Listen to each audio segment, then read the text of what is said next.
With us here on SA Today. Earlier this week, the Public Protector found that the Western Cape Premier, Helen Zille, put herself in a situation that exposed her to a risk of being in conflict of interest involving her son's project. She also found against the former Sports Minister Fikile Mbalula for accepting a sponsorship from a company within the function of the then ministry that Minister Mbalula headed.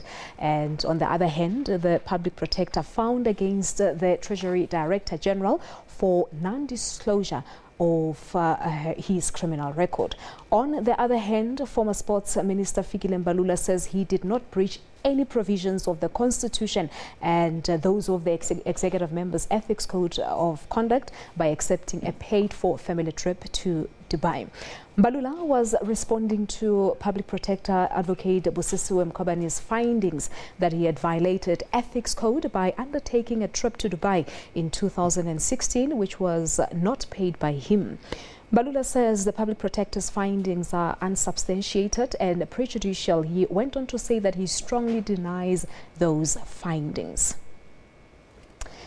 Now, for more on the two cases, we joined now in studio by Professor Shamila Singh. She is Corporate Governance Specialist and she's live now in our studios in Johannesburg. Prof, good afternoon to you. Thank you so much for coming through. Good afternoon to your listeners and yourself. Now, firstly, is there a common threat in Mbalula's case and that of Premier Helen Zille? I think that all the cases that we've seen from like 2010 right up to now, there is a common thread, and that common thread is about corporate governance, sustainable leadership, ethics, and looking at the relationships between these variables. So I think currently there is a missing sort of link to connecting all these pieces, and we see just a deprived discourse around these issues. Yeah, and we've seen, of course, the debate on Helen Zille still rages on Twitter as it is now. Now, in her case specifically, the absence of material benefit between the mother and son, does this rule out conflict of interest? Definitely not. Because, you know, you have to look at it from a personal governance perspective. There's many spheres of governance. Let's just quickly summarize that. It's personal governance, then it's organizational governance, and within that HR governance, and then we have national governance, regional governance, and international governance. Now, at the personal level, what we're finding is that there is a conflict of interest. The spin-off benefits that are derived from this transaction has to be taken into account. So it wasn't financial Exactly. benefit. Yeah. There's spin-off benefits. And those spin-off benefits relate to a direct conflict of interest. As a result of her position, she took a decision, and that decision resulted in a personal benefit, which is really indirect, and the spin-off benefits to her immediate family, which is her son in this case. Yeah, it's going to be quite an interesting one, because we've also seen now the Basic Education Minister, Angie Motshekga, also coming out to say that the son was only helping the poor, there was no financial benefit, and consequently no conflict of interest in this matter. So we know that President Cyril Ramaphosa is expected to respond and comment on the report within 14 days. Yes. So, like I've said, I think that it is the spin-off benefit. So let's just take it in context. I think what's missing is, yes, we have a governance code, King 4, and we have HR governance. And what organizations and institutions fail to do is how to operationalize those codes in everyday business. And what we see is that there's really a missing link in operationalizing it. So what is that link?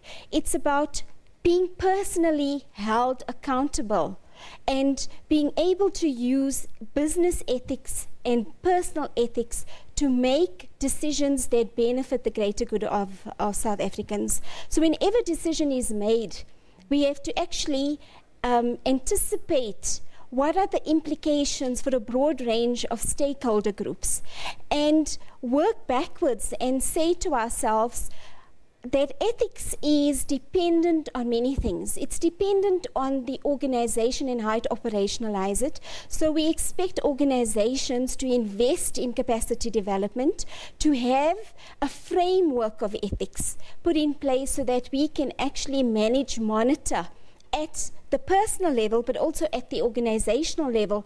I would like to ask those two individuals, what is their moral compass?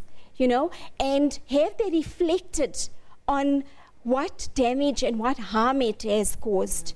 And as political leaders that we look up to, we expect them to have sustainable leadership approaches and worry about the implications of every decision that they take. What do you make from their response? Because they've both given their responses on this matter. I think it's tongue-in-cheek.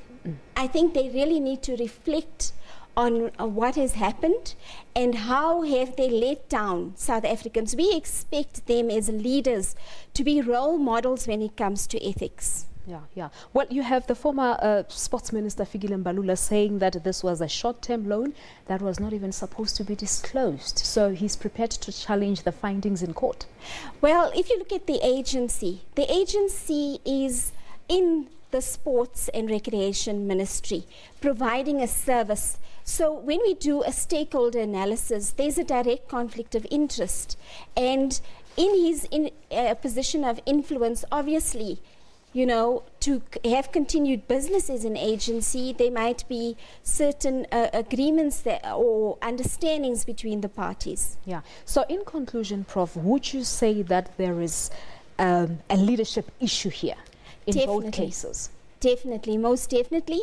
And I want to actually say not just leadership, sustainable leadership. Because this concept about sustainable leadership is about worrying how does our current decisions and our use of resources affect future generations to come.